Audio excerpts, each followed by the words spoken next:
Si David po, tinawag po siyang the man after God's own heart. Kaya ito po pamagat natin ngayon. Okay? Pamagat po natin is David, the man after God's own heart. Pag-uusapan natin, paano siya at bakit siya pinili ng Diyos? Anong mga bagay na makikita natin bilang isang mananampalataya? Okay? Paano natin masasalamin ang ating sarili kay David? Umpisahan natin yung unang pagkakatawag ng Panginoon po kay David. Okay? Titingnan natin kung bakit siya tinawag na, is he something special? Okay? At bakit siya tinawag na David, the man after God's own heart? Ano ba yung meron sa kanya na wala tayo? Meron ba tayong pagkakahawig sa kanya? Ito yung mga bagay na pag-uusapan po natin sa ating journey sa buhay ni David. Okay? At gusto ko maintindihan natin dito, mga kapatid ko, na of course, David was considered a great man. Actually, kung pupunta po kayo sa Israel, okay, meron na nakarating dito sa Israel. Okay? Kung pupunta po kayo sa Israel, they considered David their national hero. Kung tayo ang national hero natin, si Dr. Jose Rizal, when you go to Israel, their national hero is none other than David. Kaya magugulat kayo, pinakamarami at pinakapopular na pangalan sa Israel, David. Okay? Napakarami may pangalan na David dyan. Alright? Because David is very decorative person in the eyes of so many Hebrew people. At marami po siya na-accomplish na amazing things. And yet, sa kabila ng mga bagay nito, marami din po siya naging kapalpakan, marami din siyang naging pagkukulang at may mga desisyon siya na maling desisyon na kasalanan niya na nagbunga din ng kamatayan ng iba. Pag-uusapan po muna natin ngayon, okay? Umpisahan natin ang buhay ni David. Si David po, mga kapatid ko, he is a man who were ordained. Pangalawang hari po ng Israel, sa history ng Israel, siya po ang pangalawang hari. Okay? Siya po ay parte ng tatlong hari ng Israel when Israel was considered to be a united kingdom. Kung bakit sinabing United Kingdom, after Solomon, nahati na po ang kingdom ng Israel. Naging northern part at saka naging southern part. Yung northern part, pinanatili nila yung pangalan na Israel. Pero yung pangalawa, yung southern part, which is the Judah kingdom, okay, yun yung talagang kay Lord. Yung northern part na Israel, wala po, lahat po na naging hari dyan, puro malayo sa Diyos. Puro ang sinunod ay mga Diyos ng iba, hindi si Diyos ng Israel. Okay? Kaya po mga kapatid ko, napaka-importante po ang kalagayan ni David. Kasi ang unang hari ay si Saul, pangalawa po ay si David, at pangatlo si Solomon. At pagkatapos nun, nahati na ang kingdom. Okay? Now, gusto ko rin maintindihan natin, okay, as we continue to study more about the background of David, okay, gusto kong makita rin natin dito na si David po was enthroned during 1013 BC. Ibig sabihin, mga kapatid ko, bago lumabas ang ating Panginoong Hesukristo, nabuhay na si David, 1,000 taon na ang nakakaraan. Meaning to say, sa panahon natin ngayon, he existed 3,000 years ago. Napakatagal. 3,000, yun ngang 100 taon, sobrang ng tagal sa atin eh. Tama, 100 taon o 300 taon. But this man lived more than 3,000 years ago. Okay? And yet this man was considered to be the hero of Israel. Bakit siya naging hero? Join me in this travel, in this 5-part series ng sermon. Maiintindihan natin po. Now, ngayon po, pag-uusapan muna natin ngayon, may 2 lesson tayong unang makikita. Bago po tawagin ng Panginoon si David, okay, bakit nagkaroon ng hari? Did you know na for 300 years nung binuo po ng Diyos ang Israel mula sa lahi ni Abraham, 300 years ang hari ng Israel ay walang iba kung hindi si Yahweh. But then again, dumating po sa punto na ang mga Israelita ay nabagot at nainggit sa mga kaharian sa paligid niya. Ang nakikita nila kasi, lahat ng mga kaharian sa paligid nila may hari. At tapos para silang nagyadyahe, kapag tinatanong sila ng mga kapitbahay na kaharian, at tinatanong sila, sinasabi, sino hari nyo dyan?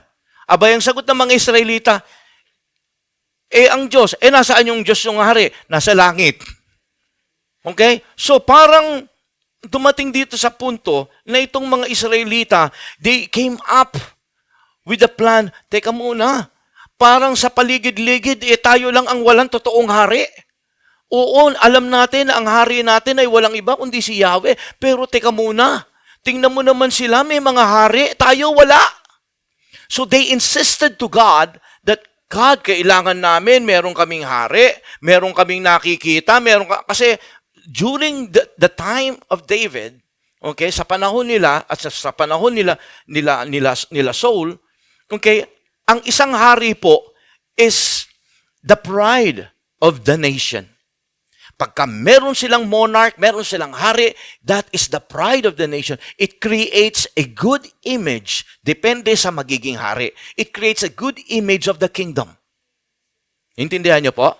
Parang ganito, pagka ang presidente nyo ay magaling at sikat, okay, iba ang tingin ng mundo doon sa inyong bansa. Sa panahon nila ganun din. Kapag ka ang hari ay mahusay, at may magandang itsura, ay naku, sikat sila. So they want to create a good image sa kanilang karatig kaharian. So nag-insist sila kay Lord. Sabi ni Lord, hindi pa ba kayo masaya sa akin? Okay? Meron naman akong inilagay na judges. Kaya po, bago magkaroon ng kings, there's the book of Judges. And one of the judges was Samson.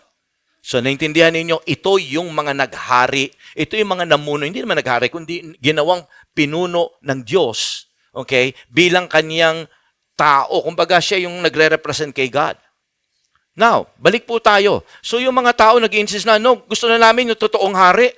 Gusto namin to, Lord. Sabi niyang ganon.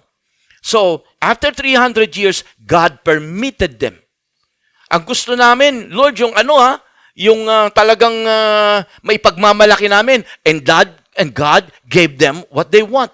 They gave him a tall, ang sabi ng salita ng Diyos, ito ang feature nitong hari, tall and handsome young man. And this young man's name was Saul. Ang sabi ng Biblia, he was standing tall among all men of Israel. Kumbaga, ibig sabihin ito, itong si Saul is like, wow, siya na, he's the man. Siya yung makapagbibigay ng magandang image sa kaharian namin. And so God gave them what they want. They choose Saul. And then later on, they found out. Okay?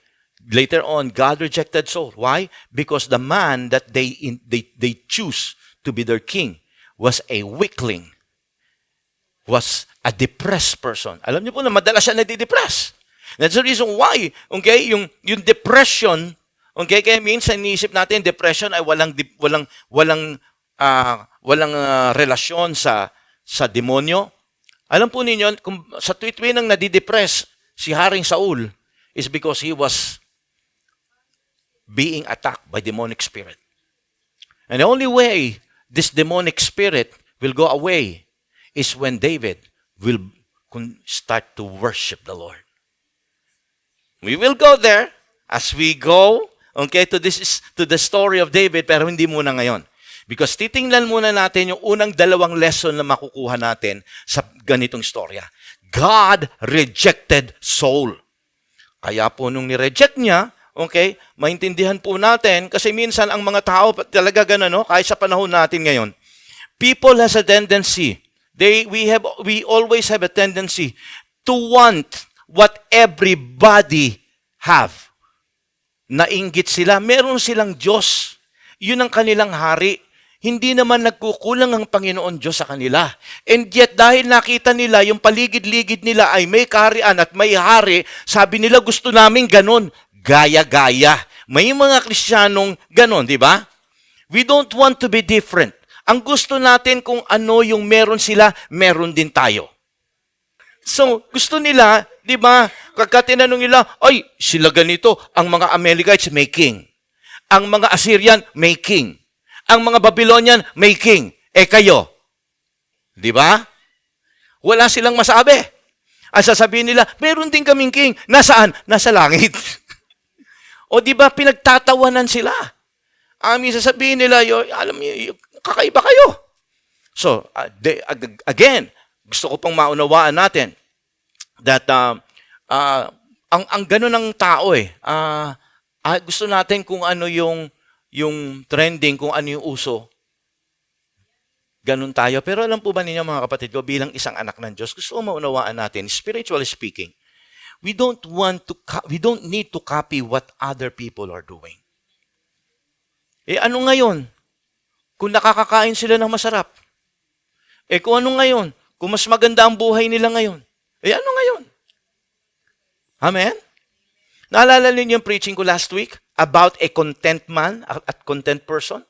Ano sabi ni Pablo? Godliness with contentment is great gain. Bakit? Sapagkat ang isang taong godly at content, yan ang mayaman.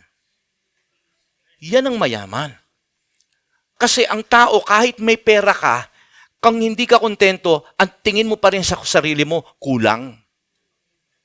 So, mahirap ka pa rin. Hello?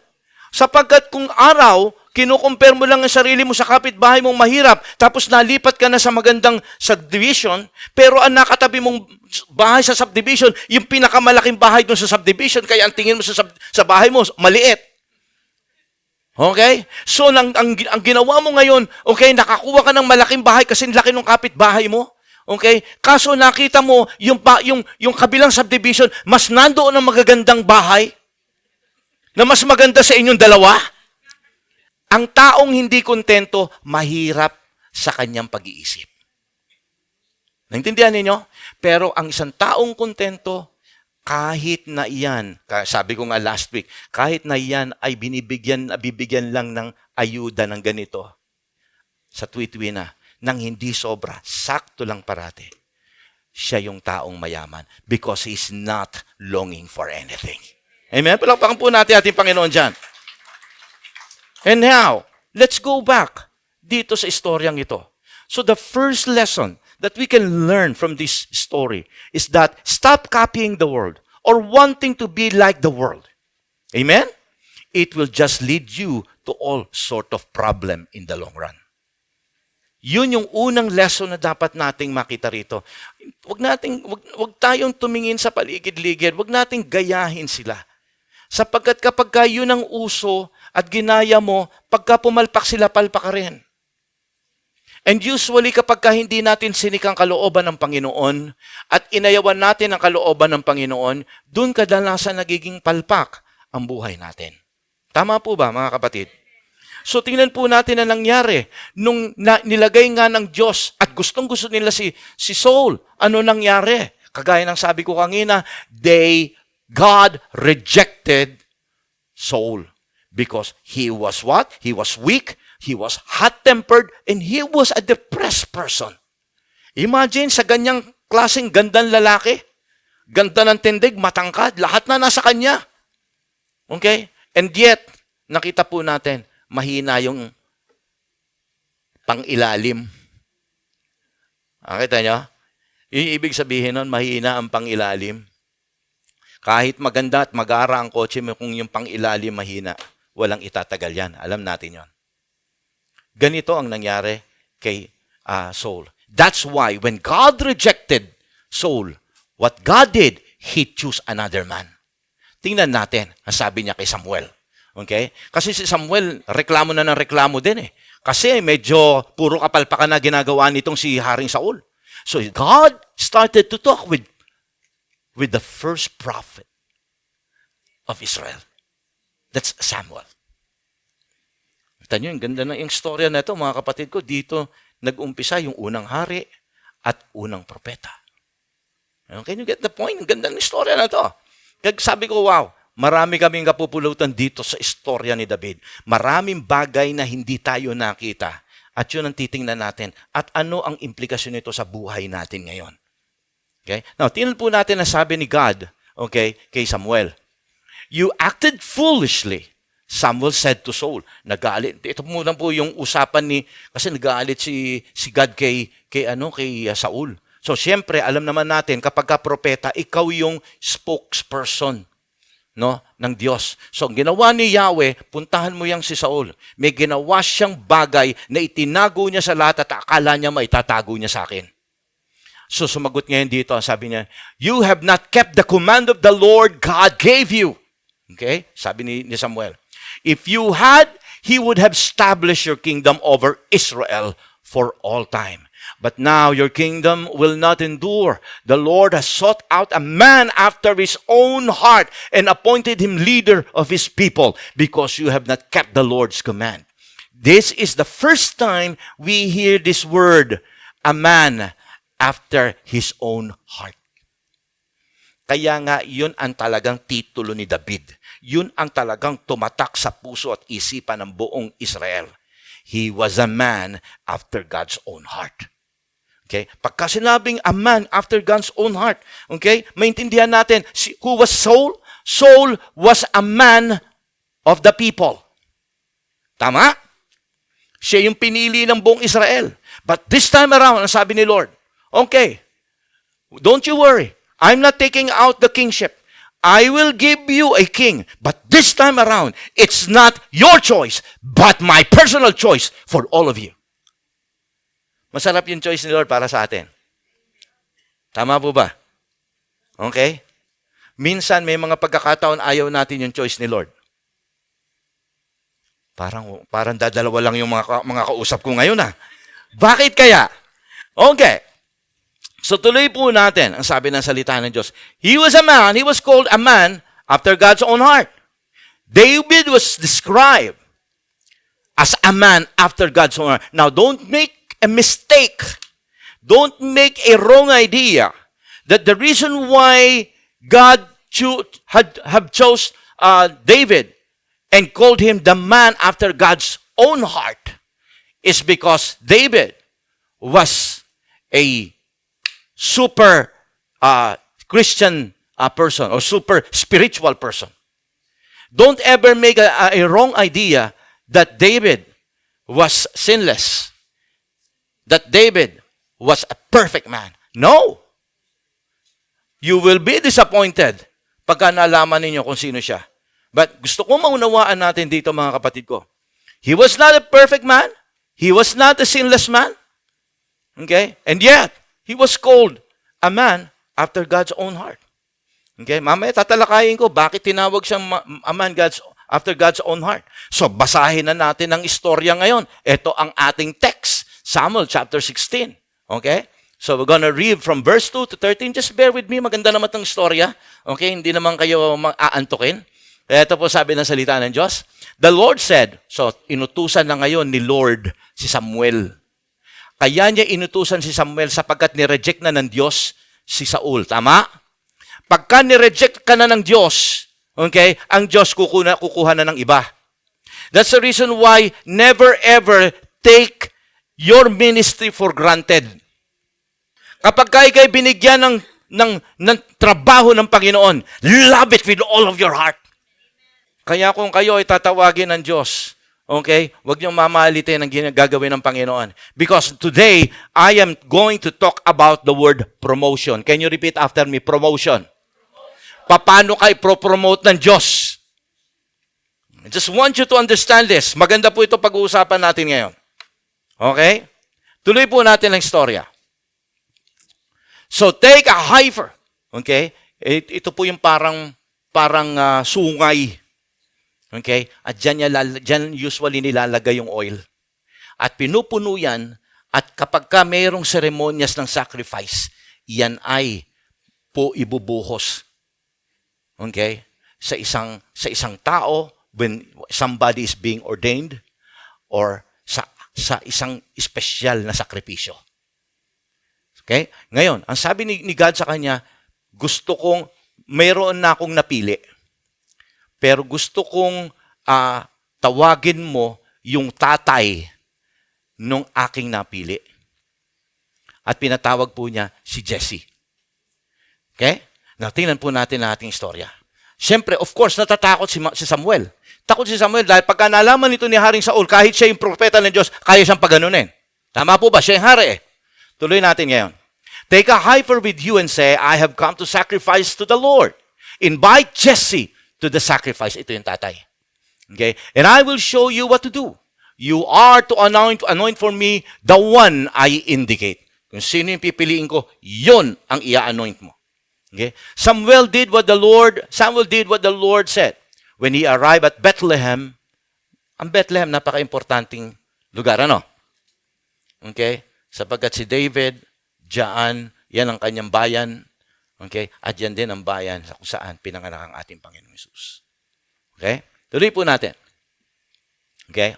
As they asked, do you come in peace? Okay? Samuel replied, yes, in peace. I have come to sacrifice to the Lord. Consecrate yourself and come to the sacrifice with me. Then he consecrated Jesse and his sons. Okay? And invited them to the sacrifice. When they arrived, Samuel saw Eliab and thought, surely, okay? So, pinadala niya, special na pinatawag niya si Jesse at ang lahat ng anak ni Jesse. Okay? At nagkataon, ang lahat ng anak ni Jesse, lalaki. Right? So, maintindihan po natin, so, inumpisahan ng iparada, nag-fashion show, ika nga, yung kanyang mga anak na lalaki. Okay? At ang judge ay walang iba kung hindi si Samuel. Okay? Nag-umpisa kay Eliab, yung pinakamatanda. And let me remind you na yung mga kuya, lalo na yung tatlong kuya ni David, they are soldiers of Israel. So matitipuno. Okay? Sapagkat baka next week natin makita ito, yung istorya na to kung saan haharapin ni David si Goliath. Titingnan natin maraming mga komplikadong bagay doon. Gusto kong tingnan natin. Pero bago tayo pumunta ron, gusto ko ipakilala sa inyo si Eliab, ang kuya. Kaya ko sinasabi sa inyo dahil napabilib kagad si Samuel, ha? Wow! Okay? Hank! Okay? Ito na! Tingnan nyo yung istorya. Baka akala nyo, hindi ako nagbibiro ako eh. Tuloy po natin. Samuel saw Eliab and thought, surely, kita nyo? Surely, the Lord's anointed stands here. Itong nakikita ko, ito na yung napili ni Lord. Sigurado ko, surely nga eh. Okay? Surely, sabi niya, stands here before the Lord. Sumagot si Lord, verse 7. But the Lord said to Samuel, do not consider his appearance or his height. Talagang madali tayo ma-impresa nakikita natin, no? Tama po ba? Okay? Kahit na ito, man of God na ito, ha? Si Samuel na to, ha? Daling ma-impress. Okay? Tuloy po natin. Do not consider his appearance or his height, for I rejected him. Whoa. Okay? The Lord does not look at the things man looks at. Okay? Man looks at the outward appearance, but the Lord looks at the heart. Palakpakan muna natin ating Panginoon dyan. So, gusto ko pong maunawaan natin. This is just an indication that God chose David not because he is very impressive, but there is something in the heart of David. Tingnan po natin. Malinaw po ang sabi niya kay Samuel. Samuel, tigilan mo yung ano mo na yan. Iniisip mo na yan. Mali ka. Okay? If you are impressed, I am not impressed. Sabi niyang ganon. Okay? And sabi ko nga kanina, tayo bilang tao, we are so easily swayed and impressed by things that are so superficial. Pagka sinabi kong superficial, things that you can see outside, for all the externals. Okay? Kuha agad natin, agad tayong bibigay dyan. Okay? We always, when we choose ourselves a hero, when we choose ourselves somebody na magiging parang role model, we always look for somebody who is something that is beautiful, bright, the best among the best. Okay? Tama? Para sa atin, ito yung dapat na huwaran, ito yung dapat gagayahin. Ito dapat yun. itong katabi ko, hindi bagay doon yun, hindi siya ganun. Alright, mga ganon, di ba? So, God says, no, that's not my choice. Kailan ba kayo, parang niya sinasabi kay Samuel, kailan ka ba naman Samuel matututo? Okay? Nakita mo na nga, nireject ko na si Saul eh. Okay? And magugulat po kayo, mga kapatid ko. Dumaan yung mga kapatid. Ano po yan eh? Marami pong magkakapatid yan eh. Dumaan pa yung pangalawa. Abay, ang makikita nyo, ang sagot uli ni Samuel, surely, ganun pa kung ano yung kay Eliab, ganun din. Lord, surely, ito na yun. Okay? Sabi ni Lord, mali. Bobo. Okay? Ang ginawa nun, sumunod na naman. Lord, surely! Surely! Kasi bang feature nito kaysa doon sa daunang dalawa? Nagkamali ako, pero ito sigurado na to, todo na to, Lord, todo na. Okay? Sabi ni Lord, bobo. Wala. Dumaan yung pang-apat. Dumaan yung pang-5. Dumaan yung pang-6. Dumaan yung pang-7. 7 yung dala ni Jesse. Puro lalaki yun, puro magagandang lalaki yun. Okay. Everybody was rejected. Because God is not looking on the external. That's the second lesson na maunawaan natin. Kung yung unang lesson, wag tayong gaya-gaya, putumaya, na hindi naman kalooban ni Lord. Tama po ba? Yun ang unang lesson. Ang pangalawang lesson na makikita natin dito, mga kapatid ko, ay ito. God chooses the nobodies to turn them into somebodies. Palakpakan naman natin ang Panginoon dyan. Bakit ko nasabi yon, mga kapatid ko? Kasi makikita natin dito, yung istorya, yung 7 magkakapatid na to, puro magagandang lalaki to, puro talagang pang supernatural to. Okay? Mr. Supernatural lahat ito. Okay? Kumbaga talagang angat sila sa mga mas nakararami. But sad to say, God is not looking for perfect people. Because there is none. There's none. Tayo lang ang nagbibigay, this man is perfect to become the king. But God, listen to me, is looking for certain qualities.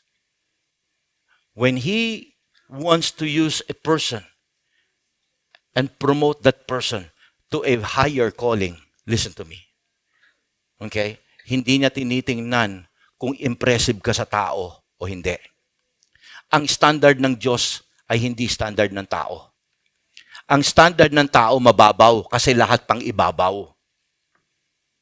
Okay? Ang standard ng Diyos, hindi.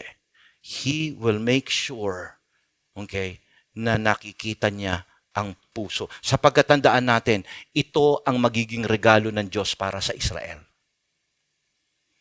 Ayaw niya na magkamali ang Israel sa susunod na hari. What the first king did is he alienated himself to the true king of Israel, and that is none other than God. But this time around, ang gusto ni Lord ay yung taong through thick and thin, mangungunyapit. Kaya tinawag po niyang a man after God's own heart. Sa salitang Tagalog, ang Diyos na malapit sa puso ng Diyos. Pero actually, hindi po yun ang talagang idea nito. A man after God's own heart, ibig sabihin, a man who pursue the heart of God. He seek the heart of God. Yun ang gusto niya. So, the question na gusto ko ngayon sagutin is, why was David called a man of God, a man after God's own heart? Bakit siya tinawag nito? Okay? Bakit siya nagustuhan ng Diyos para maging susunod na hari? Okay? Sabi ko nga po sa inyo, mga kapatid ko, kinakailangan ito na ngayon yung panahon para masalamin natin ang ating sarili. Because minsan we tend to um, ano eh, judge ourselves na masyadong mababa ang tingin natin sa sarili natin eh. Tama po ba? Sinasabi natin, hindi ako pwedeng gamitin ni Lord. Maybe yung katabi ko, pero hindi ako. I cannot see myself being used by God to that high category. Ako ay walang pinag-aralan. Ako ay ganito lamang. Sometimes minemenos natin ang ating sarili. Tama po ba? Okay? Now, gusto ko lang maunawaan natin dito mga kapatid ko. When God says, a man after God, David is a man after my own heart. What does it imply? What does it mean? Ibig sabihin nito mga kapatid ko, simple lang. Because David he was seeking God's will sa kanyang buhay. He always wants to be in harmony with God's will. Yun po yung ibig sabihin ng a man after God's own heart. Kung ano yung puso ng Diyos, yun din ang puso niya. Kung ang Diyos, kung ano yung importante kay Lord, yun din ang importante sa Kanya. Kung saan nasasaktan si Lord, nasasaktan din siya para doon. Kapag sinabi ni Lord na don't do this, He will not do that. If God says, do this, He will do that kahit mahirapan siya. If God says, this is wrong and I want you to change it, He will do so because He is after the heart of God. That is a man after God's own heart. Kung mapapansin ninyo, pwede naman sabihin, a man after God's heart. Naintindihan niyo? Pwede naman sabihin, a man after God's heart. No. This is a man after God's own heart. Because this man is seeking God, okay, not in a general way, but in a very intimate way. Maraming mga Kristiyano, we just intend to follow God in a very general way. We don't intend to have an intimacy with God. David was different. Mamaya makikita niyo po malaking diferensya ni David kapag kinumpara ko siya kay Saul. Doon yung ma-appreciate si David. Kahit sasabihin ko po sa inyo, yes, marami naging kapalpakan si David. Marami tayong pakikitang kapalpakan niya sa kanyang buhay. But hindi tinanggal ni Lord sapagkat nasisiguro ni Lord that this man is going to be a man after my own heart. He was after the heart of God. He was after that. He sought the will of God. Bakit? Because he knows that it will please God. That's the reason why, mga kapatid ko, ang unang bagay, bakit pinili ng Diyos at bakit siya naging a man after God's own heart? Because David, okay? Because of David's spiritual maturity. At a very young age, compare sa kanyang mga kapatid, David was different among his brothers.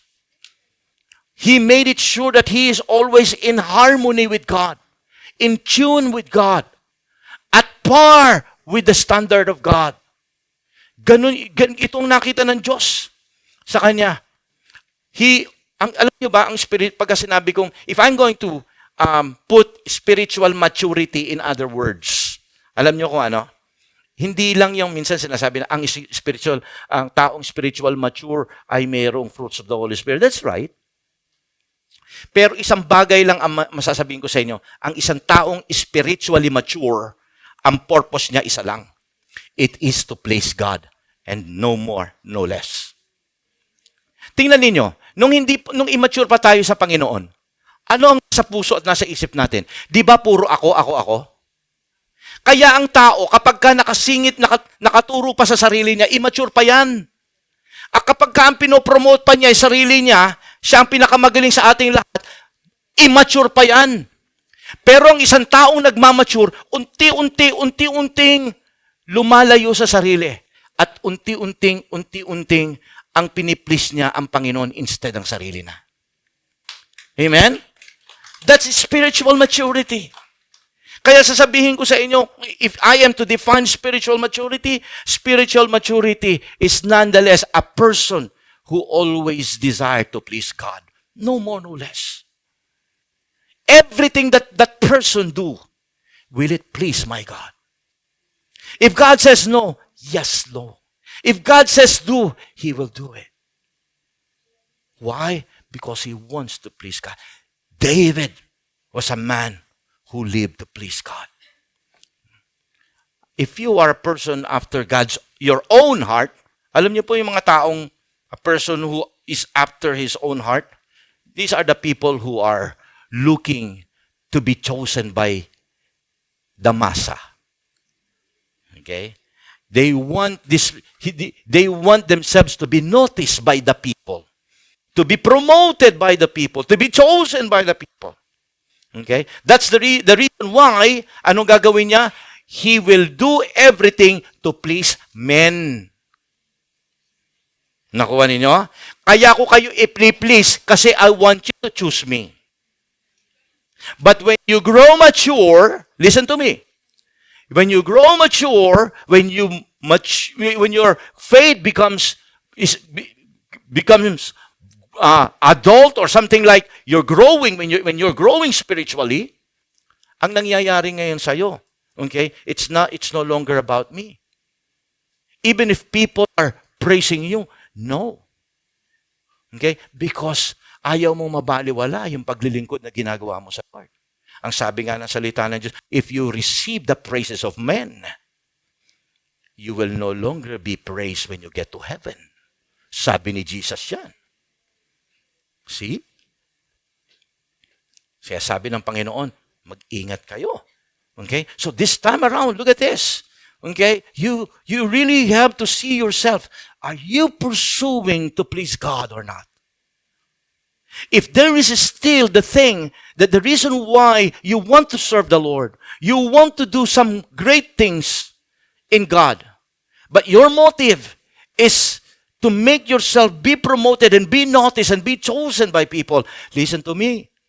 You are a man after your own heart.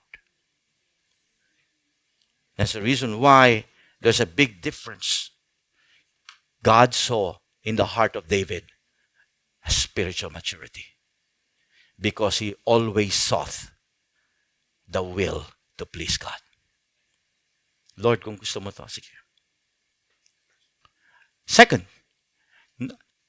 pangalawang dahilan kung bakit nakita natin na si David ay pinili ng Diyos and he was called a man after God's own heart is because of his faithfulness. Now, let's go back to our story.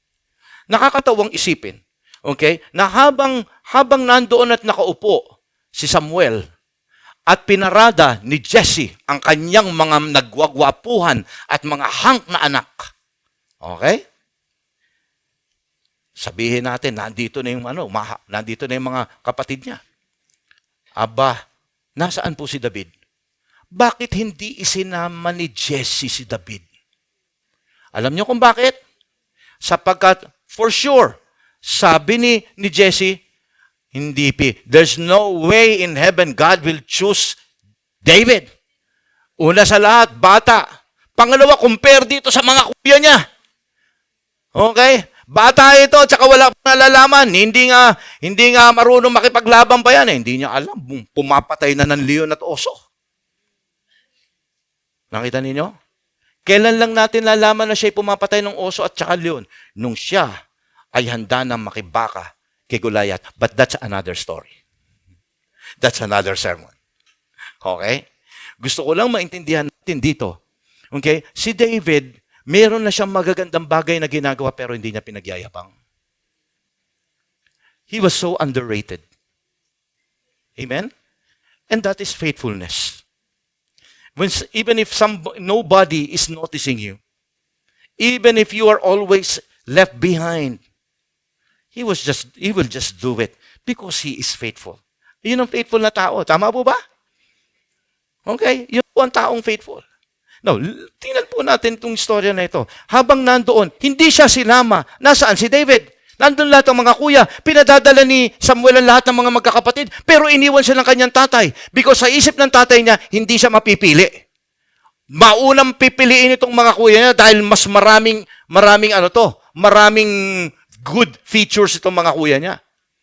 Okay? Matatangkad, malalaki katawan. At saka, kumbaga, sagad na, ano na sa laban. Subok na. But then again, nasaan siya? Nandoon sa kanyang mga kawan at pinag-aalaga ng mga tupa. Andun siya. Okay? Hindi natin alam kung baka nung tinawag itong mga kuya niya doon sa loob ng bahay niya, sabi niya siguro, sabi siguro ni Jesse, "Oy, halika, kayong animal lang kayo." Ay, siguro pinapapunta tayo ni Prophet Samuel.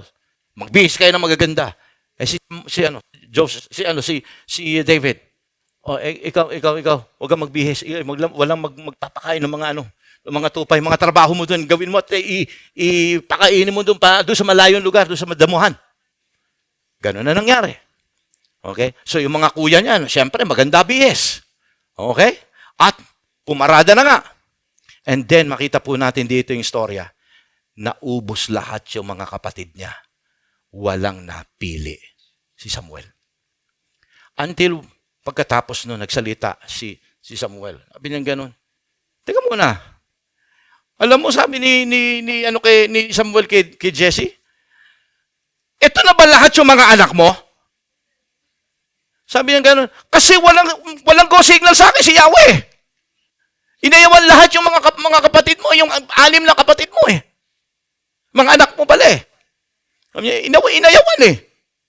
Sabi niya, meron pa eh. Bakit hindi mo dinala? Pinadadala ko lahat sa'yo. Sabi niya, meron kaya lang kasi. Hindi siya pwede dahil bata pa. Pangalawa, nandun sa, pinagtrabaho ko dun sa tupahan namin.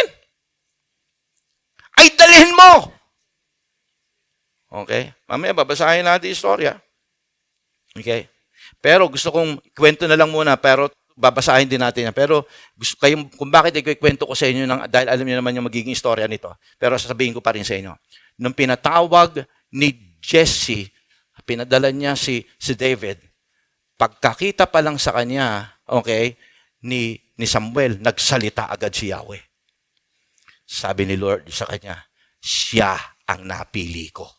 Siya ang buhusan mo ng langis.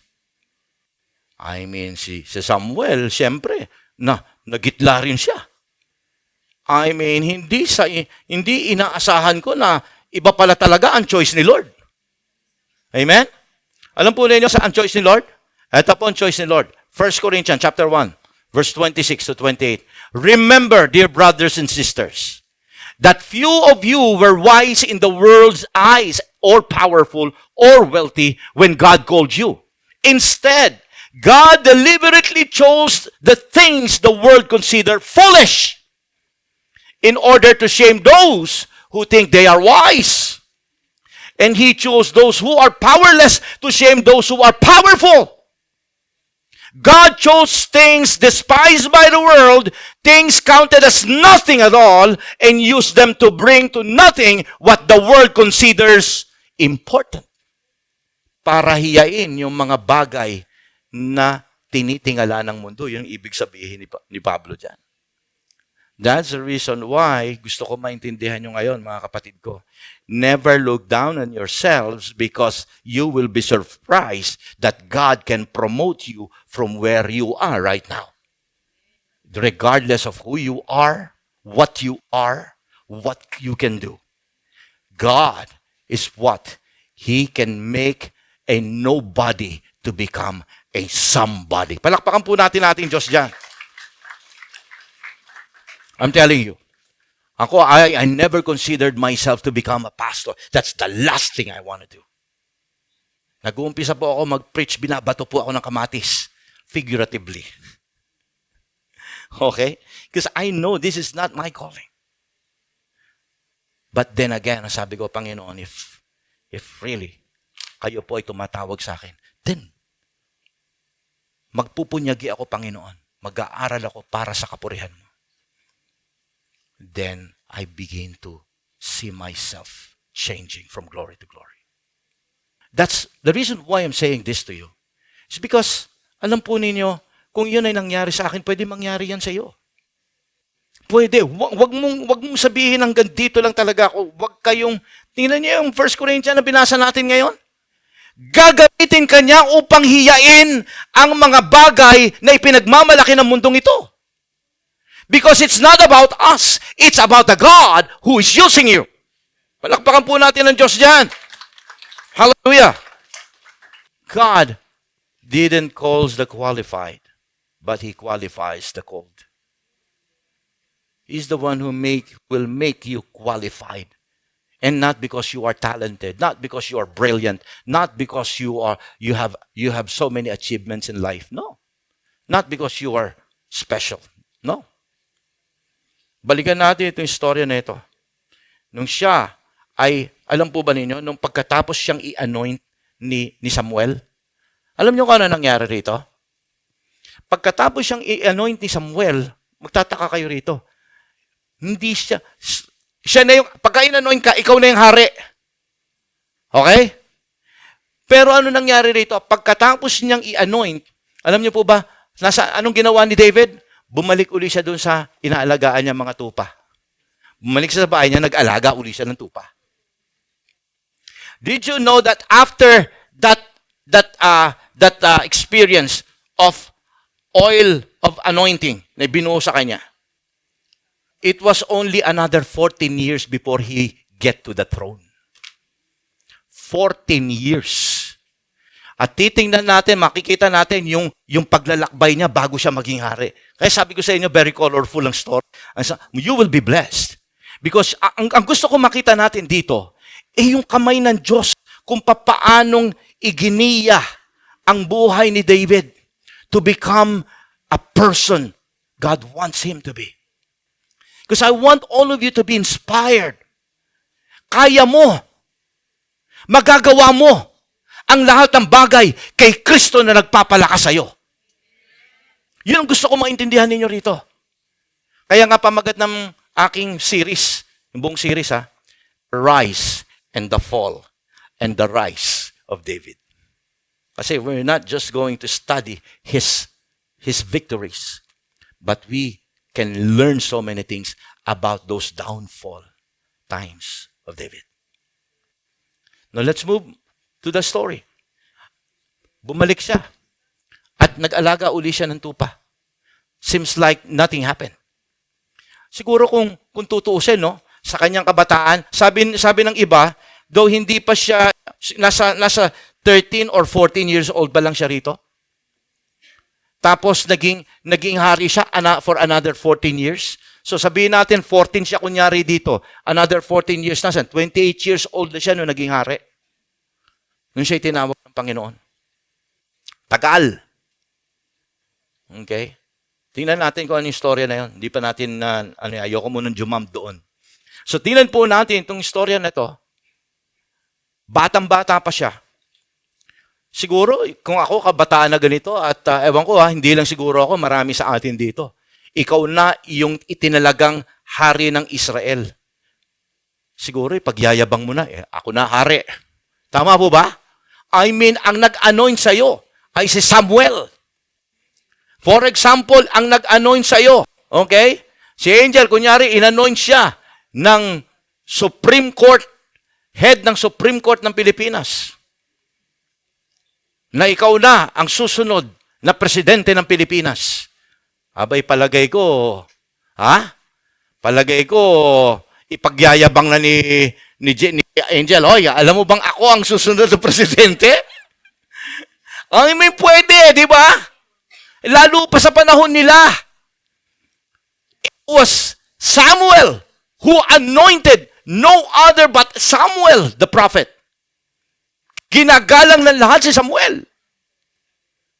Pero alam po niyo, pagkatapos nun, parang pinagpagal lang ni David yung nagpunas lang siguro ng oil, inalis, at pagkatapos nun, bumalik na uli sa tupahan. At magugulat kayo sa mga susunod na istorya, minsan hindi natin nakitang ipinagmalaki ni David na siya ang next anointed king ng Israel. Never! Talking about the humility o humbleness ng taong ito. Nakuha po ninyo sinasabi ko sa inyo ngayon? He waited. He shut his mouth. He never bragged about who he is after that anointing. He waited for the timetable of God. Alam po ninyo, yan ang mahirap minsan, di ba? Pagka maghintay, yan ang problema natin eh. Ang tao na nakakapaghintay ay yung yung taong spiritually mature. Tama? Take a look at your children, yung mga bata. Malate ka lang, pagka alis na kayo, dapat alis na tayo eh, tagal-tagal eh. O, di ba? Nagmamaktol. Pero ang mature, nakakapaghintay ka. Mahaba ang iyong pisi. Kasi nakakaunawa ka. Mature ka kasi. Yung bata, hindi nila naiintindihan yun. Same with spiritually mature people. If you are immature, you cannot wait upon the Lord. Why? Paki ko ba kung pinapakinggan ni Lord yung prayer ko? But those who are spiritual mature can wait upon the Lord. Talking about the spiritual maturity of David. He waited. He don't insisted on his own. Hello, nandiyan ba kayo? He waited for the timetable of God. Alam niyo po ba mga kapatid ko? Okay? Ang isang taong faithful, babalik lang siya. Okay? Sa kanyang trabaho kung saan siya tinatawag ng Panginoon. When the Lord called out David, pakisara, wag mo na niya, wag mo na pindutin niya, wag mo na buksan niya, iingay lang dito. Hiya mo siya. Okay? When God called out David, ano nangyari sa kanya? Di ba? Nasaan siya? Nandoon siya sa tupahan. Ito ang nakita ko sa faithfulness. If God will promote somebody, ang hinahanap niya ay hindi yung taong dinidisplay ang sarili niya. Kagaya ng 6. Ang hinahanap niya ay yung taong faithful sa maliit na bagay na ipinapagawa sa kanya. You're not showing off yourself to others. Kung hindi, faithful ka lang. Kung ano yung gaano man yan ka-humble, gaano man yan ka-unnoticed, gaano man yan ka-unimportant. Alam niyo po ba mga kapatid ko, masasabi ko sa inyo, be faithful to what you are doing right now. Sapagkat God is looking at your heart. He's looking at your faithfulness. The pathway to promotion is to be faithful with what you are doing right now. That's the path for promotion. So, wag mo i-insist. May timing ang Diyos. Hello? Wag mo ipilit yung sarili mo. Okay? Kung magiging pastor ka, pero sa time ng Diyos. Okay? Ang masasabi ko, get out of the way. Kasi kikilos ang Diyos. He will make a way when there seems to be no way. Amen? Just get out of the way. Minsan tayo nakikialam kay Lord. And then, Lord, dapat ganito yan eh. Tapos, ito. Nakikialam tayo kay Lord. Magaling pa tayo. May gagawin ang Diyos. Sapagkat kung si David, gusto niyang maging hari kagad si David. Sampitik lang. Pwedeng mamatay kagad si Saul. Hello? Siya na kagad ang hari. Pero hindi. Because there are time for preparation. There is what we call God's perfect time. Amen? Palakpakan mo natin si Lord. Sabi ng 2 Peter, okay? Sabi po ng 2 Peter, chapter 5, verse 6, humble yourself therefore under the mighty hand of God, that He may exalt you at a proper time. Kailan tayo i-exalt ni Lord? Kailan kayo promote ni Lord? At a proper time. Proper time. Ano yung proper time? It's not your time. It's not my time. It's God's time. Pagka sinabing proper time, ito yung timing ng Diyos. Kaya, wag mong ipipilit yung gusto mo. Sapagkat pagka pinilit mo yung gusto mo, you will just find yourself, lalo kang ilalayo ng Lord dyan. Why? Sapagkat it only shows your immaturity. Again, a mature person can wait. Are we getting something about this story, right? So proper time. Okay? Gusto ko makita natin dito yan. Kaya ng Diyos naman gawin yan eh, kung gugustuhin niya. So, this is the second reason why he was called out and given the name David, the man after God's own heart. There's a third reason why. Nakita ng Diyos ang kanyang spiritual maturity, nakita ng Diyos ang kanyang faithfulness, at nakita ng Diyos ang kanyang integrity. Okay? Integrity. What is integrity? Integrity is who you are when nobody is looking. That's integrity. Integrity is honest, being honest deep into the bone. Ibig sabihin, talagang pagka may integrity ka, sobrang tawag dito, mapagkakatiwalaan kang tao kasi may integridad ka. Okay? Because of that integrity, because of that quality, okay, pwede kang pagkatiwalaan ng amo mo kahit wala siya. Because you have integrity. Because you have integrity. Okay? Pwedeng panghawakan ng tao ang salita mo kahit walang kontrata at kahit hindi ka nagtataas ng I swear. Kahit hindi ka nagaganon. Dahil nagbitaw ka ng salita. Amen? Why? Because you have integrity. Kilala ko yung taong yan. Hindi magsasalita na hindi niya gagawin yan. Pagka umuo yan, sigurado na yan. Panghawakan mo yan. Come shine, come rain, come shine. You see? And this is David's heart. This is David's heart, my friend. True. Maraming kapalpakan si David. But, alam po ba ninyo? Ngayon, gusto kong i-compare sa inyo si David at kay Saul. Kasi si David po, kaya may integrity po siya, mga kapatid. Sapagkat kapag siya ay natagpo ang nagkakasala, he never blamed others. He owned it. Yan ang talaga. Hindi siya yung nagsisinungaling pa. Hindi, kasi si ganito, kasi si ganyan eh. Alam niyo po ba yung final nail kung bakit ni-reject ng Diyos si Saul? Isapagkat, okay, nakita ni Yahweh na kinuha niya, ang sabi ni Yahweh, lahat ng mga pagka nasakop niyo yung kalaban ninyo, wala kayong dadalhin na kahit na ano. Lahat yan should all be eliminated because in the eyes of God, those are filthy things. Ang nangyari, ginawa ni Saul, lahat ng magaganda, lahat ng mga mamahalin, lahat ng mga hiyas, itago niyo yan. Pinatago niya ngayon. Lahat ng mga matatabang guya, lahat ng the best, itago niya. Oh, nako. Pinadala ngayon ng Lord. Kaya yung binasa natin kanina, yun eh. Yung nagagalit na si Samuel eh. Bakit mo ginawa yan? Abay, alam po niyo yung ginawa ni, Etong sagot niya, para maintindihan ninyo. Okay? First Samuel, nung hinarap ni Samuel si Saul, etong sabi niya, I have disobeyed your instruction. Okay? And the Lord's command. For I was afraid of the people and did what they demanded.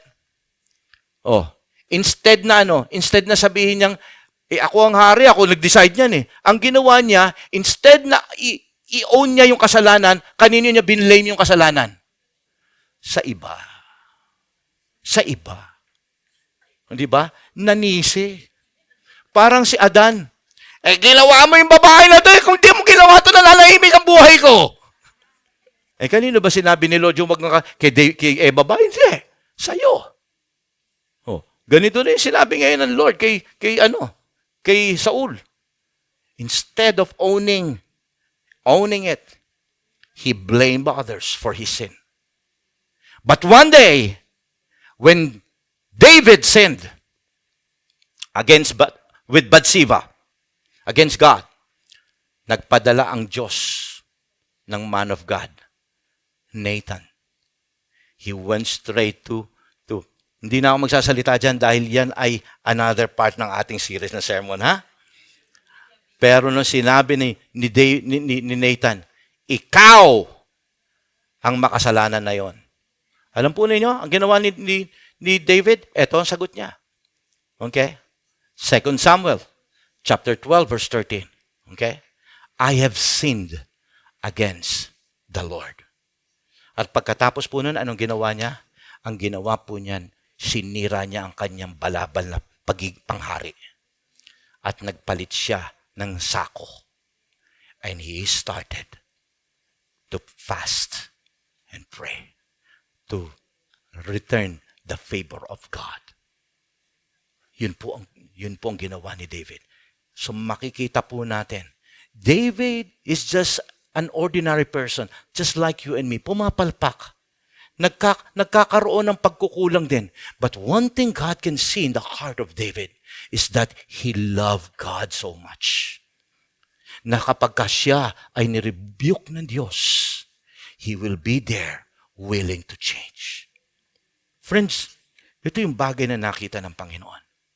Gusto ko maintindihan po natin, mga kapatid. Dumaan yung magkakapatid, but they were all rejected. Ito pong storya, tuloy natin. Binasa natin doon kay Jesse. Sabi po sa verse 8, And Jesse called Abinadab. Ito yung pangalawa. Okay? And had him pass in front of Samuel. But Samuel said, The Lord has not chosen this one either. Jesse then had Shammah. But Samuel said, Nor has the Lord chosen this one. Jesse had 7 of his sons pass before Samuel. But Samuel said to him, The Lord has not chosen this. There's another story yung kinikwento ko sa inyo sa the book of Judges yun. Okay? Yung talaga, surely, Lord, surely. Ito another back of the story. Okay? Ang sabi ng salita ng Diyos dito. Okay? Verse 12. Okay. Verse 11. And so he asked Jesse, Are all your sons, are these all your sons you have? Sumagot po si Jesse. There is still youngest, Jesse answered. But he is tending the sheep. Samuel, send for him. He will not sit down until, we will not sit down until we are, kita ninyo, we will not sit down until we arrive. Magsasakripisyo sila doon. Ilang oras yung pagkuha doon sa ano na yun? Lahat sila nakatuwa ngayon doon. Alright? Tapos ang sabi, kasi po seremonyas yun, doon sila uupo. Pagka sa seremonyas ng sacrifice, official na yung pagka umupo. Okay, sabi niya gano'n, hindi para sinasabi ni Samuel sa kanila, hindi natin uumpisahan ito hanggat hindi mo kinukuha at kinukumpleto ang iyong anak. So sabi po, tuloy po natin. So he sent and had him brought in. He was ruddy. Okay? Ruddy, medyo marungis-rungis. Siyempre, okay? Marungis-rungis yung bata. Okay? With a fine appearance and handsome feature. Totoo po yan. Madalas kung mababasa ninyo ang istorya ni David, magandang lalaki si David. Okay, kahit na nandun ako sa Israel, most of the Israelite people are so, kumbaga, sila vocal sa physical feature ni David. Okay. And so sabi niya ganoon, and the Lord said, Rise and anoint him. He is the one. So Samuel took the horn of oil and anointed him in the presence of his brothers, and that day, on the spirit of the Lord came upon David in power. Samuel then went to Ramah. Imagine that.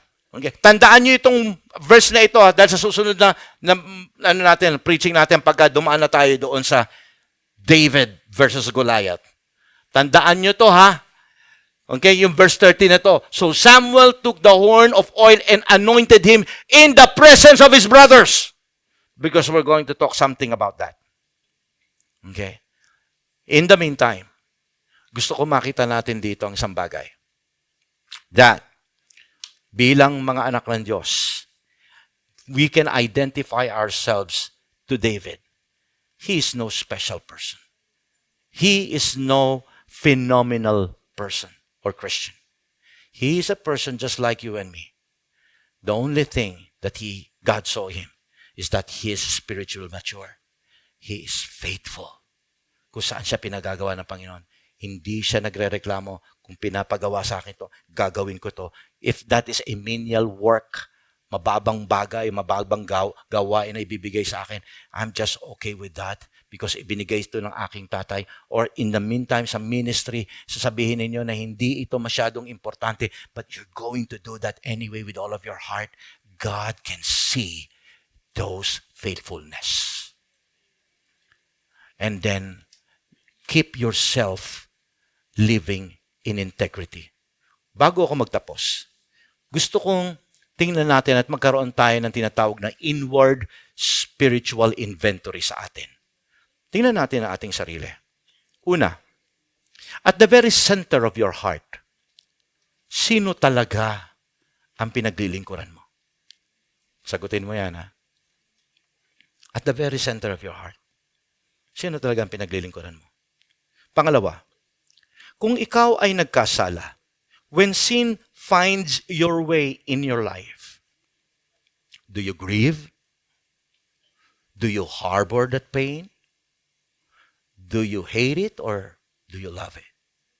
Third, are you genuinely interested in promoting the cause of God or promoting the cause of your personal life? Nasaan? Sapagkat the reason why I'm asking all of you this question, simply because if we're not going to prove ourselves, hindi natin tatanungin, and we're not going to have this internal question, we might tend to believe na okay lang tayo kay Lord. But no. Gusto ko maunawaan po natin. Nasa ministry ka, nasa gawain ka, o ikaw ay mananampalataya, what's really going on inside your heart? Because God is looking at the heart. The heart of the matter is the matter of the heart.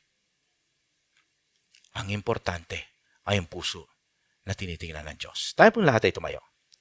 Hallelujah. Palakpakan po natin ating Diyos. Yes. Glory be to God.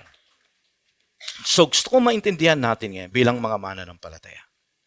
Alam po ba ninyo na ang Diyos ay parating, He's hovering His eyes over us. He's hovering. God is always in search of those people who are really committed to Him. Ang sabi po na 2 Chronicles chapter 16, verse 9. The eyes of the Lord search the whole earth in order to strengthen whose heart are fully committed to Him. You see, if God will find you committed to Him, anong ginagawa niya? He will empower you. He will strengthen you. And God is in constant search, seeking those people who are committed to Him. God loves it when He see a person doing His will, kahit hindi significant, kahit hindi noticeable. Alam po ninyo, ito yung gusto ng Diyos sa buhay natin. Nai-impress ang Diyos doon. Hindi siya nai-impress sa mga taong talentado, mga taong hinahangaan at nai-impress ang mga tao. No, hindi siya impressed doon. He always looks at the heart. Let us all close our eyes. Hallelujah. Now, if there is any, bago ako mag-pray para sa lahat, if there is anyone, your first time, have you ever heard this kind of message? First time na you want to accept Jesus Christ as your personal Savior. You know, the first step to the blessing of God is to accept Him and make Him your King. Make Him your Master. Submit and surrender your totality to Him. That's the first step of blessing from God. If you want to accept Jesus Christ as your personal Savior and Lord, anybody listening in this message right now, right here in this very place, or somebody listening to us online, you can just lift your hands up. Just lift your hands up, and as you lift that hands up, tinataas mong yung kamay at sinasabi mong, Panginoon, nais kitang tanggapin sa aking puso. Nais kong maging isang anak mo. Habang nakataas ang kamay na yan, I want you to repeat after me in this prayer. This is a prayer of acceptance. Accepting Jesus as your personal Savior and your Lord. Say it, Panginoong Jesus, naririto po ako. nagpapakumbaba, lumalapit, at nagsisisi sa aking mga kasalanan. Inaamin ko po na ako ay nakagawa. Ako ay isang makasalanan. Sa oras na ito, Panginoon, inaanyayahan kita sa aking puso, sa aking buhay. Patawarin mo po ako. Linisin mo po ako, Panginoon. Inaamin ko po na ako'y isang naging makasalanan. Salamat po sa pag-ibig mo sa akin. Salamat po sa biyaya ng pag-ibig mo. Na kung ako ay lalapit, ikaw ay tapat at banal na magpapatawad sa lahat ng aking mga kasalanan at lilinisin sa lahat ng aking kalikuan. Salamat, Panginoon, sa pag-ibig at kapatawaran ng aking kasalanan. Sa oras na ito, ikaw na po ang maging hari. Ikaw na po ang maging Diyos. Ikaw na po, Panginoon, ang masunod at humawak ng timon ng aking buhay. Salamat po sa buhay na walang hanggan. Tinatanggap kita bilang aking Diyos, Panginoon, at aking tagapagligtas. Salamat po, Ama, sa pag-ibig mo sa akin. Tinatanggap ko ang aking kaligtasan sa pangalan ni Kristo Jesus na aking Panginoon.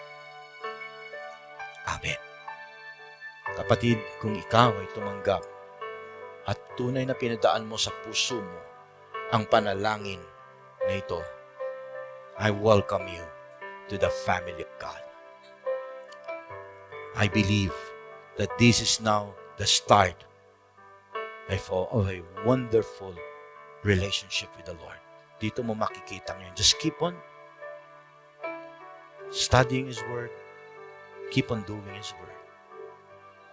Now, let me pray for everybody. I want us all to lift our hands now. Gusto ko maintindihan natin, mga kapatid. If God saw in that young David his maturity, a heart to please God whatever it takes. If God saw that faithfulness and humility in the life of David,